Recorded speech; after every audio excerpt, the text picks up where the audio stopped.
to real history. Richer than kings, loyal only to the Pope. So how did a king begin their downfall in a single day? The Knights Templar, betrayal and fire, when a king took down the mighty. The year was 1305, and in a grand palace in Poitiers, France, a king sat counting his debts as if they were instruments of torture. King Philip IV of France, known in his own time as Philip the Fair, though fairness was the least of his qualities, was drowning in gold that was not his. His wars against England had bled his treasury, his political schemes had devoured vast fortunes, his ambitions were expensive, and his resources were finite. And one of his largest creditors was the Knights Templar, the Templars who had once been poor knights riding two to a horse, now controlled wealth that rivaled that of kingdoms. They held vast estates across France. They commanded ships and fortresses. They administered loans to kings as if they were bankers, which in effect they had become. Philip owed them enormous sums he had no realistic hope of repaying. Philip had a history of solving financial problems through confiscation. In 1291, he had seized the property of the Lombard bankers and expelled them from his kingdom. In 1306, he had expelled the Jews from France and confiscated their wealth. The pattern was clear. When the king needed gold, he found an institution that possessed gold, and he found a way to eliminate them. The Templars, in their strength, had never imagined such a thing possible. They answered to no one but the Pope. They were protected by papal decree. They were holy warriors of the Church. It seemed impossible that they could be threatened by any secular power. But Philip was not an ordinary man, and he did not think in ordinary ways. In his circle of advisors, there were two men of particular cunning, Guillaume de Nogaret and Enguerrand de Marigny. These were not noble knights bound by codes of honor. They were lawyers and administrators, men who understood that law could be shaped like metal in a forge, that accusations could be manufactured, that truth was malleable in the hands of those with sufficient power and will. Philip spoke with them about the problem, about the Templars, about the debt, about the possibility of eliminating both the creditors and the debt in a single stroke, and Guillaume de Nogaret, who had once before drawn up false charges against a pope and had seen those charges succeed, smiled. He understood what the king was suggesting, and he began to gather materials for a masterpiece of deception. By 1307, the charges were ready. 127 separate accusations had been compiled against the Knights Templar. The accusations read like something from the darkest imaginings of a fevered mind. The Templars denied Christ during their initiation ceremonies. They spat upon the cross. They engaged in obscene practices. They worshipped a mysterious idol called Baphomet in the shape of a human head. They committed sodomy. They desecrated the holy sacraments. Most of these charges were almost certainly false. Modern historians examining the trial records centuries later would find no credible evidence for any of them.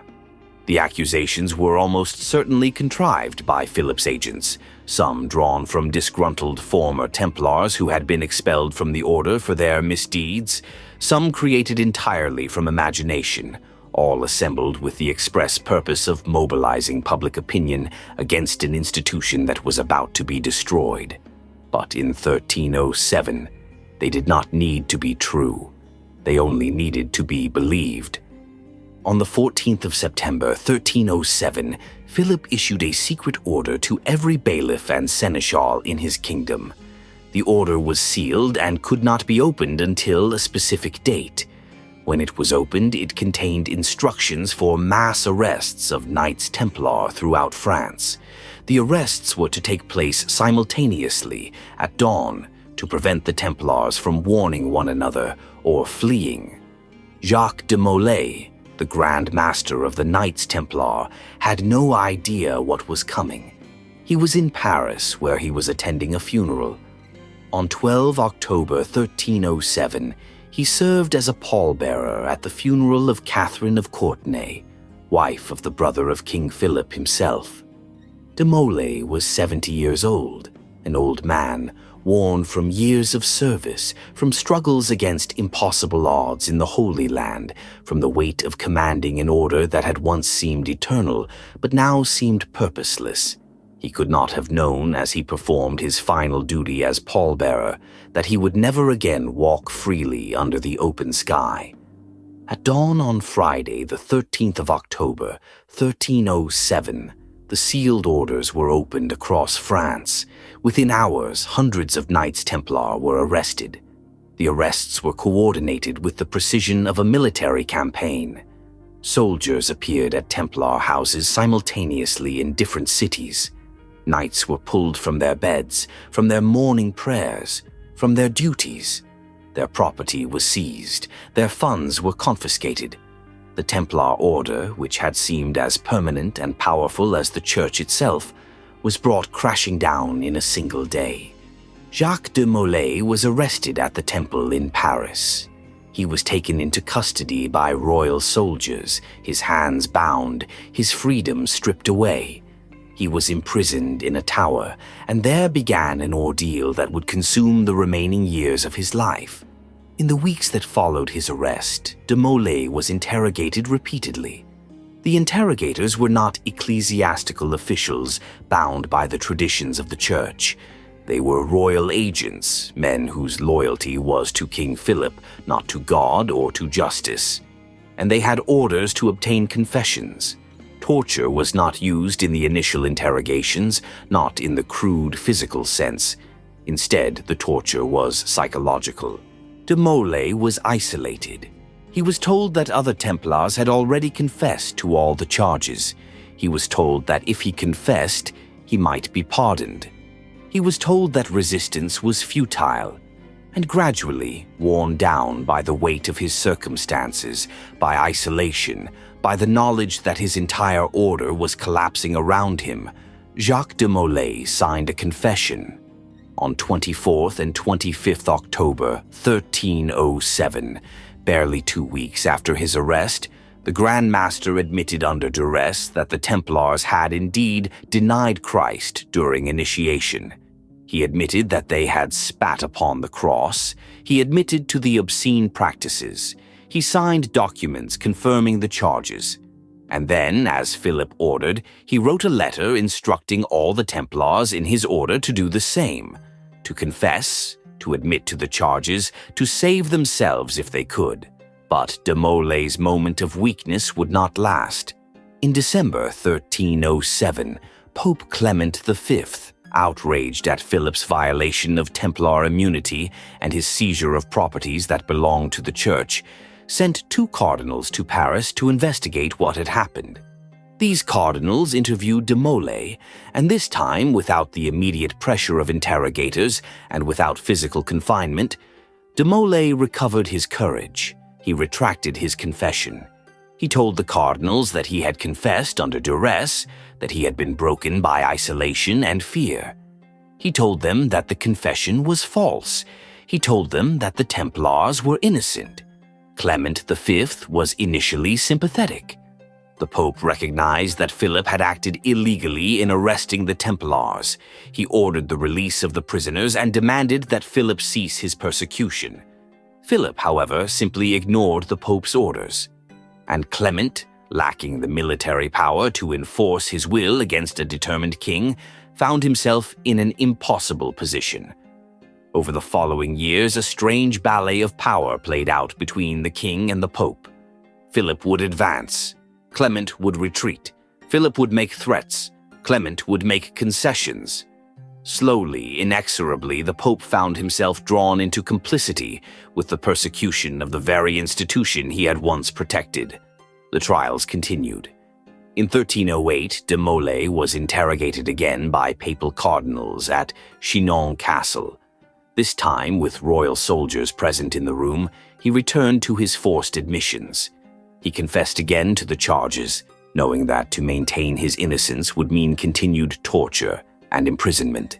But the cardinals were troubled.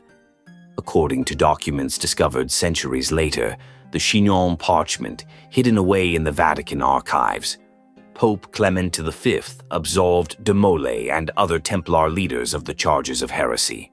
The Pope had examined the evidence and found it lacking. He recognized that the confessions had been coerced. Yet somehow the Pope still failed to save them. In 1310, a council was convened in Vienne, in southern France, ostensibly to review the case of the Templars. Philip himself traveled to Vienne, bringing his family, asserting his physical presence as a form of pressure. The Pope was forced to watch as the King of France essentially occupied the city and made clear what outcome he expected. Meanwhile, de Molay remained in prison. The years passed. 1308 became 1309, became 1310, became 1311. De Molay aged in his cell, his body weakened, but his mind, freed from the immediate pressure of interrogation, recovered its clarity. He came to understand fully the injustice of what had been done to him. He came to recognize that he had betrayed his order through his confessions, that he had given Philip exactly what the king needed to justify the destruction of the Knights Templar, and he determined that he would not die with that betrayal on his conscience.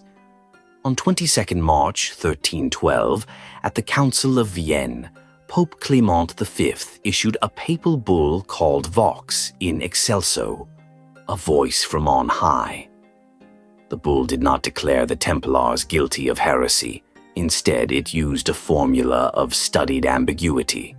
The order, the Pope declared, was abolished for the good of the Church and to end scandal and suspicion. The Templars had not been proven heretical in any formal ecclesiastical proceeding, but they would be dissolved anyway. Their immense wealth was officially transferred to the Knights Hospitaller, another military order. In practice, Philip simply took what he wanted and left the rest for the Hospitallers to claim. The order that Bernard of Clairvaux had championed, that had risen from 9 impoverished knights to one of the most powerful institutions in medieval Europe, was erased in a stroke of a papal pen, but one final chapter remained to be written. In 1313, de Molay was brought before a tribunal of cardinals and local bishops to receive his sentence. He had been imprisoned for 6 years. He was an old man now, weakened by years of confinement. The judges expected him to be broken, submissive, ready to accept whatever sentence they imposed. What happened next shocked the assembly. When the sentence of perpetual imprisonment was read, Jacques de Molay stood. His guards moved to restrain him, but the old man's voice cut through the chamber with the clarity of someone who has nothing left to lose. "You are wrong," he said. The words rang out across the room. "I confessed to charges that were false. I betrayed my order to save my own life. But I am innocent of the crimes you claim. The order I served was pure and holy. The charges against it were lies, and God, the God whom I have served all my life, will be the judge of your injustice." The cardinals were stunned. They had expected capitulation. Instead, they found themselves facing a man who had recovered his soul. Philip was furious. The king saw in de Molay's defiant speech a direct repudiation of everything he had done, a public claim of innocence that could not be tolerated. Philip made his decision quickly. According to the laws of the Inquisition, a relapsed heretic, one who confessed to heresy and then denied that confession, must be burned without trial, without further hearing. That same day, orders were sent. De Molay and the other Templar leaders would be executed. By sunset on the 18th of March, 1314, a scaffold had been erected on a small island in the river Seine called Île aux Juifs, the island of the Jews. Jacques de Molay, now 74 years old, was led to the stake. His companion in death was Geoffroy de Charnay, the master of Normandy. As the executioners prepared the pyre, de Molay was offered a pardon if he would recant his words, if he would confess one final time to the charges, if he would ask forgiveness from the king. He refused. He would not lie in his final moments. he would not betray his order a second time. The wood was set alight. The flames began to consume the old knight, according to eyewitnesses, and here history becomes mingled with legend. De Molay called out with his dying breath. Some accounts claim he proclaimed his innocence to God. Others claim he spoke a curse, invoking the divine judgment upon both King Philip and Pope Clement, calling upon them to appear before the throne of God to answer for the injustice done to the Templars. Whether these words were actually spoken, or whether they were added by chroniclers who understood the symbolic power of a dying man's curse, has never been determined. But the words, whether spoken or not, would haunt the memory of what happened. Within months of de Molay's death, both King Philip and Pope Clement V were themselves dead. Philip died in November 1314 of a stroke while hunting. Clement died in April 1314, tormented, according to some accounts, by guilt and remorse for his betrayal of the Templars. But more remarkable than the deaths of the two men were the deaths that followed. Philip had 3 sons who might have inherited his throne. All 3 died without producing heirs.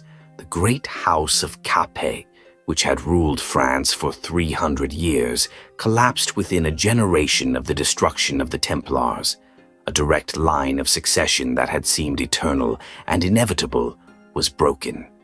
Civil war followed. The French throne passed to a distant cousin. Across Europe, people whispered that de Molay had cursed the king, that the old knight, burning in the flames, had called down the wrath of God upon those who had persecuted him and his order. Whether true or merely the power of legend, the story took root in the popular imagination and has never been dislodged. The Knights Templar, as an institution, were gone.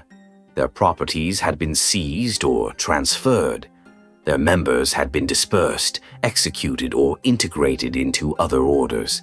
But their legend, the legend of a secret order, destroyed by conspiracy, their leader burned at the stake while maintaining his innocence, would prove far more enduring than the historical reality. In the centuries to come, the Templars would inspire legends and myths. Tales would be told of buried treasures and secret knowledge. Conspiracy theories would weave them into the fabric of hidden history. But the simple, tragic truth was far more powerful. They had been victims of a king who needed gold and had the will and cunning to take it, whatever the cost. Jacques de Molay died as he had lived in those final years, stripped of everything except his dignity.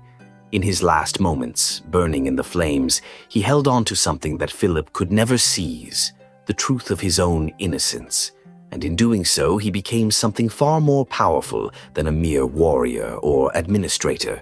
He became a symbol, a martyr, a man who faced injustice and refused to yield. His name would be remembered long after the kingdoms that condemned him had crumbled into dust. If you enjoyed today's return to the Middle Ages, I'd be truly grateful for your like. It's the best way to let me know that these stories are worth making. I'm already preparing another exciting story for you, so if you don't want to miss it, consider subscribing. I'll see you next week.